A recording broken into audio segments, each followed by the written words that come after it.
everyone. Welcome back to another episode. I'm so glad that you're here because we have a great conversation lined up with Megan Garmers. She is our keynote speaker for day one of the Secrets of Bridal Seamstress Retreat.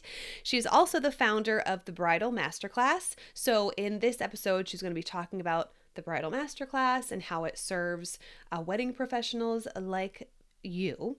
And also she'll be talking about what she's bringing to the retreat and what you can expect from the sessions that she'll be teaching on day one. So can't wait to hear more about that.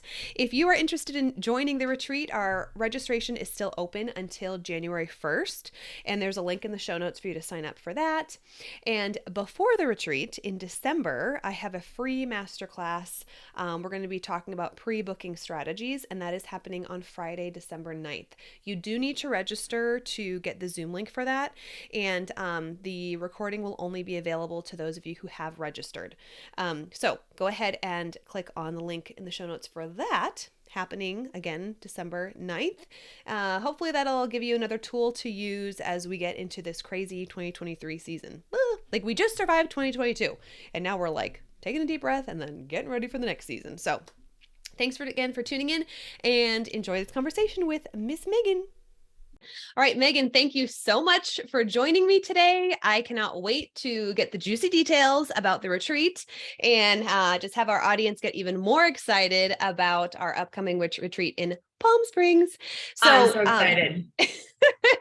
So for our listeners who are a little unfamiliar with Bridal Masterclass and what you do, can you start by sharing how you got into the wedding industry and then what led you to, begin the Bridal Masterclass?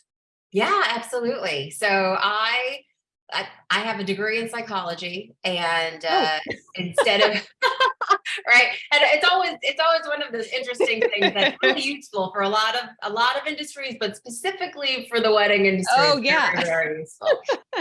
Yeah. So therapy will be included in the retreat. It sounds right like. there. Yep. Exactly. This retreat, you definitely don't want to miss. There's free therapy. It's all these things. Yeah. So yeah, my degree is in psychology. I decided not to I was going for a PhD program in abnormal psychology, moved to New York City, and then decided that I knew too many people that I would probably be treating, and then decided that I did not want to do that anymore. Mm-hmm. So went into marketing, outside sales, advertising. At one point I sold, this dates me. It was the Yellow Pages. Oh, the actual physical Yellow Pages. I sold advertising in the Yellow Pages, door to door in New York City. So go business to business, knock on the door, give your spiel. You got not even 30 seconds. You got 2 seconds to convince them that they need Yellow Page advertising, and you are going to create that ad for them and convert, customer, Think of that like raw training that you got on the streets of New York City. So, Yellow Pages ads. Yes. Over 20 years, 25 years ago. So those are the things that, kind of lead you in a direction that you don't necessarily know you're going. Mm-hmm. But I've always enjoyed people, and I had a friend who my minor was art and design, and had a friend who was doing weddings in hair and makeup, and she said, "You know what? My assistant just canceled. What are you doing this weekend? You do a good job with your own hair and makeup. What are you doing?" And so know how to use a curling iron. Okay, great. Yeah, I mean, I could do it. I used to do friends' hair and makeup for proms and things. I'm like, sure, that's fine. So I went, had a great time. And she said, I work for this celebrity artist on Madison Avenue. Does all these celebrities. Would you like to come? We're looking for people. And so I said, sure, why not? Money was decent. It was fun. So I went through their training, started doing it. And I kept hearing the same thing from bride after bride after bride, which was, I like that you don't make me look the way every other bride has to look. Do you know anyone in Chicago, in Dallas, in Los Angeles? Because I mean, this is again 25 years ago. The wedding industry was very different. It was, you're getting married, you get choice A or choice B, peach or mauve. Like there were two options, maybe three if you were lucky. Maybe cream was an option in there. this was your hairstyle, this was your makeup look, Yep. these are the dress options. And Mm-hmm. that's it. Decor, like everything was very, very cookie Right. cutter. It was just very traditional.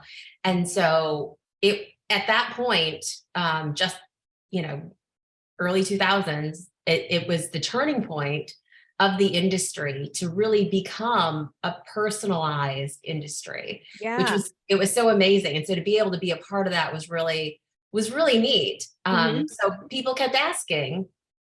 So I thought, well, why not actually, you know, help these brides and actually hire and train artists across the country to be able to service brides in a new way that had to do with enhancing people's natural beauty. Wow. And so that's what that's what I did, is started out.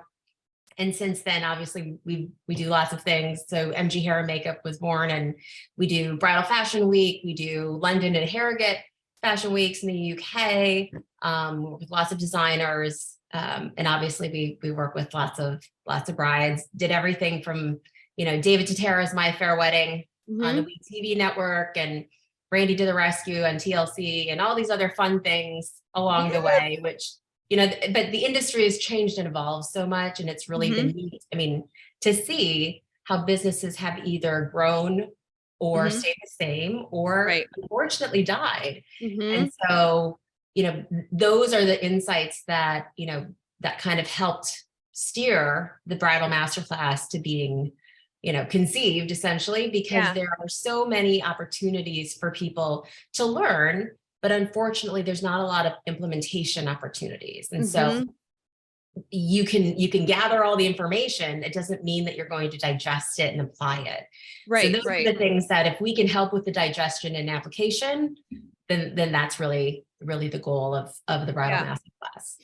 And you probably have seen how important it is to stay current, or like to Oh know yeah. what the incoming trends are, and then to stay, keep current with that. And, alternatively, what it could do to businesses that are a little more stuck in their ways, or, yeah, intimidated by the change. Yeah. So, like, practically, what does the Bridal Masterclass do for wedding vendors? Or like, how I'm thinking of like people who are just kind of getting used to the new term. So, and I know that you host so many fun events. So tell us what that does for wedding vendors who participate.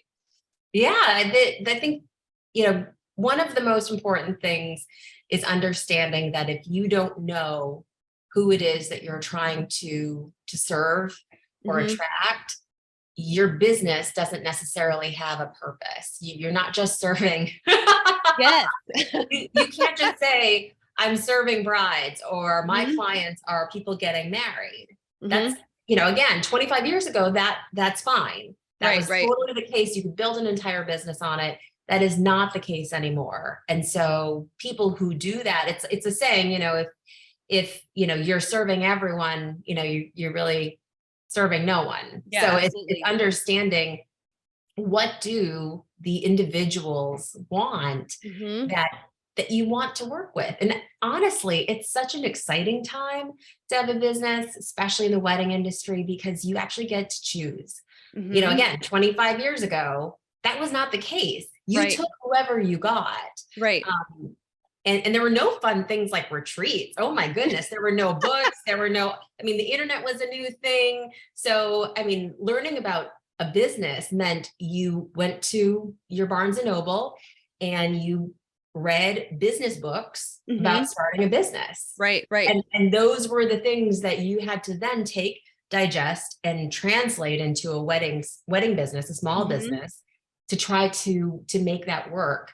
And those were the things that I think are really important, because right now there's so much information. And Right. what I love about what you're doing for the retreat is really, again, helping people kind of digest that information, because Hmm. it's not that you can't go get it for free. You totally Right. can. But that doesn't mean that you know the right way to apply it, because you can be wasting time and wasting tons of money trying to apply it, and it's the wrong way. Then Yes, it's like, yes. you got to That's go kind of the start danger over. of like this free content, social media. Like you can get so many tips from so many, business gurus or coaches. But I love something that you mentioned about you don't have to be that cookie cutter business. And now we're seeing that like your differences is what just makes you thrive, or like Oh, who you are. You're going to reach a specific bride, and you can also be choosy of who you want to work with as a client. And I'm really excited for the women who are attending to figure out what their niche is. Because sometimes we think, okay, yeah, I'm a bridal seamstress, so how niche down can we get from here? But I mean, you can be, there's a seamstress who really focuses on like heart and wellness, or like I'll include her Instagram handle in the show notes because I'm forgetting her name now, but very unique and super niche down. And she is reaching a very specific client, and they'll drive hours to work with her because of the personal connection that she has with brides, so for seamstresses to discover what it is that really sets them apart in a practical way, as opposed to just kind of scrolling through and seeing all these tips that maybe could apply to them, and then it just gets muddled, and then it gets confusing, and then you do nothing. You just absolutely. stand still. Absolutely. At Exactly. least that's what I do. Well, and honestly, that's one of the reasons that we started the in-person event experiences. Mhm. It's to be able to provide kind of that hands-on opportunity to capture content, and then also to actually know how it is that you want to use the content to market yourself.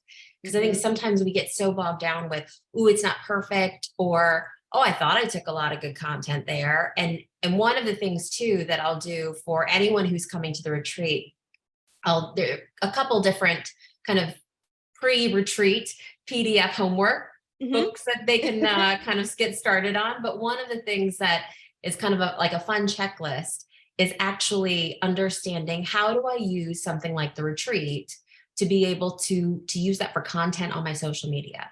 Mhm. And what does that mean? How do I use that to actually sell people into wanting to work with me? And Yes. so there will be some kind of fun tips and little homework for people Mhm. to do, not too much, but just to prep, so Yeah. that again, you can be able to utilize experiences and use that for your social media. No more like, oh, what am I going to post? Or Right. does that Or make just me look posting bad? something for the sake of posting without a purpose or like a Yep. long-term plan. I think that's where a lot of us are kind of like lost, because it's like, okay, we know we should be posting, but it's like, why? And then, okay, 3 times a week. Okay. And then it's kind of this random thing that's put out there. And again, that goes back to all this information, and you scroll and you see all of these like real gurus telling you, what you should post if you're in this specific industry, but it doesn't really relate to us. So you have a really impressive resume with like all of the events that you've attended and you've organized and who you've worked with. And what would you say is the most, or your favorite, or the most valuable part of an in-person retreat, as opposed to, all these virtual summits that we can attend, or like Zoom webinars or whatever? What's your favorite takeaway from in-person conferences? I would absolutely have to say the connection. There is something about being able to be in the same room with that energy and understand that, like, the fact that you are next to somebody else that again can support, understand, and give you advice even Mm-hmm. about your business that no one else can do. You can't do that online. Yeah. You just Yes. Yeah. can't. And it's so neat. Like we had co-hosted our State of the Wedding Industry event in New York with Aisle Planner, and it was the most amazing time for, I mean, everyone who came, I think, had a different perspective of what it was going to be, or expectation when they Mm-hmm. got there. And then when they left, they were like, oh my goodness, this was the best thing. I wish, why did I not, like, this was amazing. Yeah. And it was, there were no words. I mean, I was so excited to see all of those connections, because those are the things that really, that change your business. Sometimes Mm-hmm. being an entrepreneur, and especially in the wedding industry, it can be lonely, and you can kind of, Oh yeah. especially when you have a lot of work to do, it's like head down, blinders on. Mhm. I'm going to get stuff done. I don't have time to network or socialize. That's Right. frivolous. Yeah. When in fact, those, sometimes the thing that you've just spent hours on trying to figure out, one conversation can totally give you insight Mm. and Mhm. change what you're doing, how you're doing it, and answer the question that you've been wrestling with for days, for Right. weeks, for months even. Yeah. And that's what was so neat about the State of the Wedding Industry event that we did. People came and they talked about the things that their goals, their struggles, and they gave to each other, which was so great. Also, like, hey, I've been there. This is, I don't know if this helps, but this is what I did, or this is what I do to make sure I don't get in that situation. Cause I was in it before and that was bad. Right. Yeah. And I have, the inside scoop of who's registered, and I know about their business. So I'm seeing like, oh, this is going to be a great combo. Cause it's like seeing the different stages of where people are in the business, and that just like the dinner conversation even, is something that it's like, oh yeah, that's going to be awesome too. So you're our keynote speaker for day one.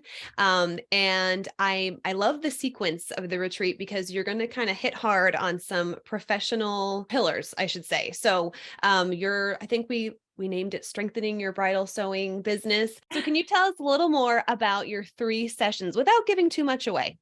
Absolutely.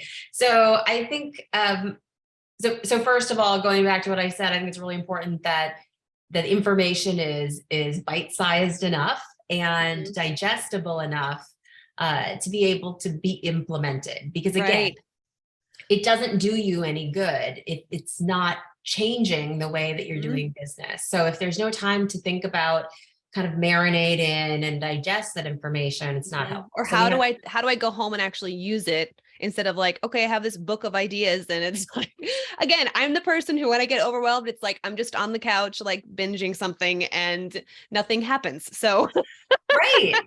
Well, and it can be, again, it can be so overwhelming that, you're just like, oh, well, I'll think about it later. And again, you go to the couch, or you start scrolling on Instagram, or you do something else, get lost in a TikTok, spiral, and you're like 5 hours later, I don't know what's happening, I did nothing. Yeah. Been I did there. nothing. Kids are hungry, so there are lots of things. I've been there, but again, I think it's important to have, again, have those kind of opportunities. So kind of the first thing that we're going to talk about really has to do, and to be completely honest, this is a very similar kind of topic and format of what I've done, and I've taught lots of bridal businesses about. And it's really about leveling up your business. When you're starting out, when you're refining your business,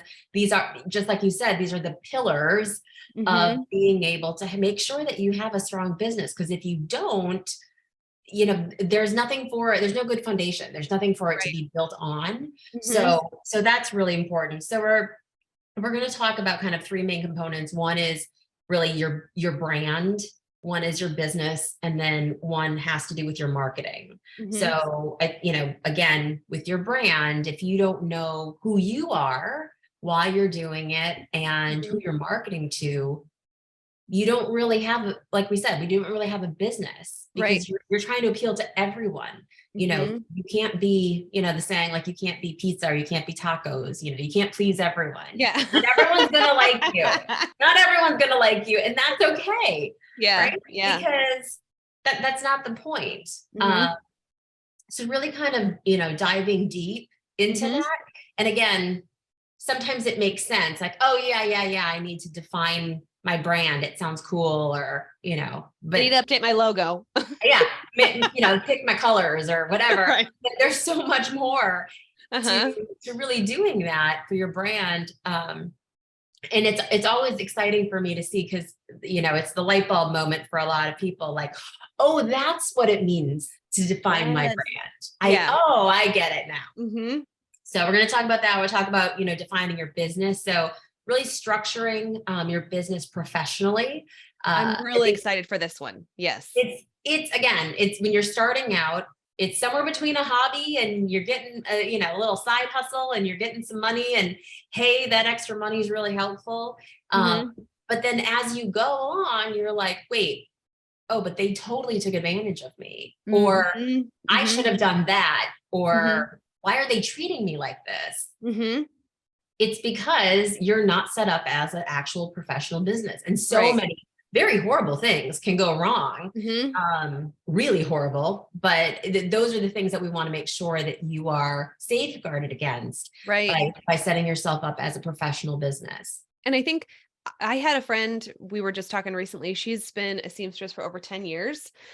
And, she owns her own storefront, like she's doing the thing and things still pop up. And one of the reasons why I'm so excited about this topic is that a lot of us started our business kind of like head first, like, okay, let's see how this shakes out, because it's almost like a mysterious industry, before us, like the generations before us had their traditions and then they're kind of passed down to us. So there's this like new generation of seamstresses stepping up and we have the sewing skills that we feel really confident with. And then it's like the business stuff. I think so many of us still feel a bit shaky. No matter how long you've been in the industry, it's because we haven't had that training or somebody else saying, hey, this is a better way of doing it or a more professional way of doing it. And sometimes just that outside perspective, somebody who's outside of our sewing niche can tell us like, this will simplify your life, So very, very pumped about that one. And I know a lot of people will be too, whether they're just getting started or have been doing it for a while, Yeah. And again, when it's really just you're not, Mm-hmm. do you know what I mean? It's not Yeah. like you're employing 5 million people. Right. It's you. And Mm-hmm. so you know what you do. And so you kind of just keep going with that and Right. it It's like this builds. echo chamber. And Yes. you Yeah. don't realize Mm-hmm. because again, you put on these blinders, which can be good in some instances, and in Mm-hmm. others, it can actually hurt you. So Right. yeah, we're going to be talking all about that. And then the third kind of session is going to talk about marketing. So, the enigma that is social media. Yes. Yeah. Um, what do I post? Is it good to post or better to post this? Or am I hurting myself? What's the algorithm telling me or not telling, Mm-hmm. what is going on? Yeah. And because so many things have changed and continue to change so rapidly with social media, it's Yep. really important to understand, one, technically what should you do now, but also two, how do you, one, stay on top of what's going on, and two, how do you kind of understand that base understanding of what social media is really meant to do. It's, Mm-hmm. how you get sucked in, but that doesn't necessarily mean that what's going to suck in other people to your content. Ooh, that was great. Yes. What sucks me in? What sucks me in, and again, we've all been there where we're just, kind of staring Yeah. mindlessly, and you're like, oh, 5 hours, an hour went by. Yeah. What Yeah. happened? Yeah. Yep. Oh, that's going to be so great. Okay. Cannot wait. Thank you. Thank you. So guaranteed there's people listening who are like, okay, I've looked at the registration form like 4 times. I've been thinking about it, but I don't know. And speak to those people. Yeah, I think I understand when you have a business and it's Mm-hmm. just you, every dollar counts. Your 100%. time is so important because when you're the one doing it, you're like, that means I'm taking time away from my business. Uh-huh. I will say this though, that one of the most important things that you can do for your business is make sure that you are investing back into your business. Mm-hmm. Otherwise, you end up, like a gerbil on a wheel, hamster on a wheel, and you just keep going. You're not Mm-hmm. going anywhere, but you're going real fast. You're getting exhausted. And pretty soon you're going to be like, I'm done. And then you become the hamster that just goes around. You stops running and it's just Yeah. in the wheel. And it Yeah. falls out and it's like, what's going on? You don't want to be that hamster. You know what I mean? So being able to take a minute and really assess what's going on with your business. How do I make it better? I mean, if I could tell you right now that I can give you back at least an hour every week. Oh, yeah. Oh, Sign me up. that's amazing. If I Mm-hmm. can tell you that I can reduce your stress by 10% at least, if not more. Oh, Mm-hmm. please give me time, reduce my stress, increase my business. Where do I sign up? Because this sounds magical, but those are the things that when we take the time to invest, and that's like any investment, right?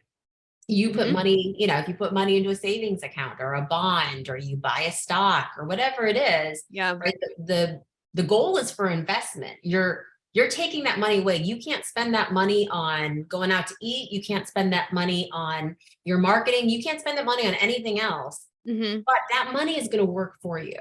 Right. And that's what it means to invest in yourself and education, Mm-hmm. in whether it's a in-person retreat or an online course or a coach or whatever it is. Mm-hmm. It's really important to understand that that's not money you're throwing away. It's not time they're throwing away. It's actually an investment, and it will come back tenfold. Yeah, Tenfold. 100%. Yeah. And I still remember the first time my payment went through for my first coaching experience. I was like, here we go. And you get sweaty and stuff. And I was in, it was with Stephanie Booth, and she's going to be with us on day 2. And she had like a one-on-one coaching option with a mastermind. And I think I did 2 masterminds with her, and now I'm starting just exclusive one-on-one coaching with her. And when you say it comes back in, multiple, I don't know how to say that better, but like the investment that I made with her, it's like I saw the turnaround within a couple months, because I also think that something like shifts in you when you're like, okay, I'm going to put money into this, whether it's like a membership or a retreat, or like you said, an online course or something. And that alone, I think, is so valuable, because you're saying, okay, I'm legit enough to put $625 into this, So, and I'm excited because I want this for our industry as a whole. I want my seamstress friends to feel like, okay, I'm legit. And it's so funny. I hear this like more often than you think, that women are like, yeah, when people ask me what I do, I'm like, oh, I'm a bridal seamstress, because I don't know why there's that weird feeling around it. Like, I sew, which boggles my mind, because you think of like, okay, makeup artists or like wedding photographers or florists. It's like nobody bats an eye, but I think our market is still so, um, I don't even know what, like almost like looked at as like marmy a little bit. You know what I'm saying? I do. Which is Because so weird to me. you think of like, Amish communities that they would sew their own clothes, or, Yeah, like pioneer days where they would right. sew their own clothes. And obviously now you go to things like stores and you can buy Mhm. clothes. Right. So why would you sew them? And most people can't sew. Right. So it Right. just Right. kind of seems like, oh, so you're like my grandmother who Yes, sewed? yes, exactly. And I remember, like, I'm getting like flashbacks. I was homeschooled growing up, and I like did all the things like knitting, crocheting, sewing, quilting when I was like 14. So that was like my coolness factor. But I almost felt like embarrassed that I preferred that to like playing soccer or whatever. Like, I want to go home and knit. So that almost, that like little voice is still inside of me, even though I'm like, I'm making a living with this, and I'm, so I know I'm not the only one, because that comes up in conversation a lot with my fellow seamstress friends. So I'm like, okay, we're going to get legit. And just I'm so excited to have this like professional development environment for them and start something fresh here. So with Agreed. you, Agreed. yay. Yes, no, I'm so excited. And honestly, like these are the experiences that I love as well, because the understanding that there are so many businesses, and obviously like, communities of businesses that Mhm. I don't know. And I get to have the honor of kind of connecting with these businesses, and again, things that it's those things that you don't know what you don't know. Right. And Yes. so, yes, what you know has gotten you to be where you are now, but imagine Mhm. going further. Mhm. Oh my Right. goodness. I would let why would you Yeah. not want to go further, Right. faster? Why And do you want to make easier. this easier? Do you want to make the same mistakes? No, Yeah. nobody Yeah. does. It's like, Yeah. oh, you get an hour back. Oh, you actually get to save money by not making mistakes you otherwise have been or Mhm. would continue to make. Right. Again, that money comes back tenfold for you Mhm. just in those things. I mean, again, the different events that we have people. I found someone who, I needed to hire a person, and I found someone, I connected with someone there. Another person, would tell us, oh, we booked, 20 weddings from being a part of Oh this. my And gosh. like, those are things that in-person connections do. Mhm. So, it's understanding that sometimes having a community, again, Yeah. you go further when you go together. Right. So Right. And I That's think that's what this past year has taught a lot of us too, because, this was a huge year for every wedding vendor. It really stretched us to our limits. And I know for me personally, there are some things that I'm like, I thought that was polished, and this year told me it wasn't. You know what I'm saying? Like, okay. And I don't think that's, I mean, you know more than I would, but I don't feel like this trend is slowing down. I think the next 3 or 4 years, we're going to be seeing this like really extreme flow of weddings, and our clients have become a little bit more like TikTok clients. So yeah. the expectations are higher, the design elements, the custom design elements. I've had the most this year than I've ever had. Like there's a higher expectation Mhm. from clients too. So I know that I want to be better prepared for that this next year. So I'm so excited. So thank you. Yeah. Thank you for preparing this for us, and you know, and giving us these little teasers that we can look forward to. And I'll see you in like less than 2 months. So I cannot know. wait. It's so exciting. And I'm so excited. So So excited. how can our listeners learn more about you or Bridal Masterclass? Tell us where to find you, and follow along with your next event and all of Yeah. your beautiful like bougie photos and reels. Well, that's very kind. Thank you. Yeah. We have we'll be rolling out our in-person styled shoot events pretty soon. So we'll Mhm. have our DC event probably January 31st, and then February we'll be doing our Brooklyn and Chicago events. We'll most likely do another Brooklyn event either very end of February, beginning of March, and then we have our UK events in March.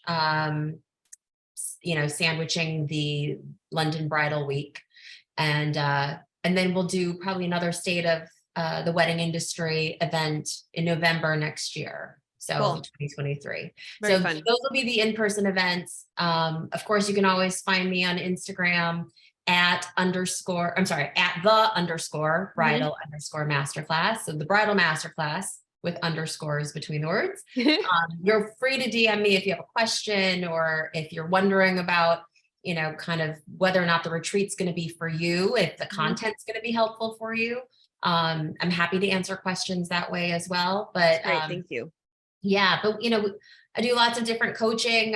There's a lot of different things that that we really try to provide for support. If you view any of our stories, it's really about making sure there's support for the community in the Mm-hmm. industry itself. So regardless of your kind of, actual niche in the industry, your Mm-hmm. specific industry part, it really comes down to understanding that in so many ways we're going through the very same things. Mm-hmm. And Oh, I think what so I hear too. back from my coaching clients and people who just they follow us and they DM, they let us know what they're going through. It's really kind of meant to help you guys know that you're not alone, Mm-hmm. right? No Right. matter what it Right. is that you're going through, there are kind of little peaks of sunshine that can come through and give you some hope for, how you can change going forward. And I think Yeah.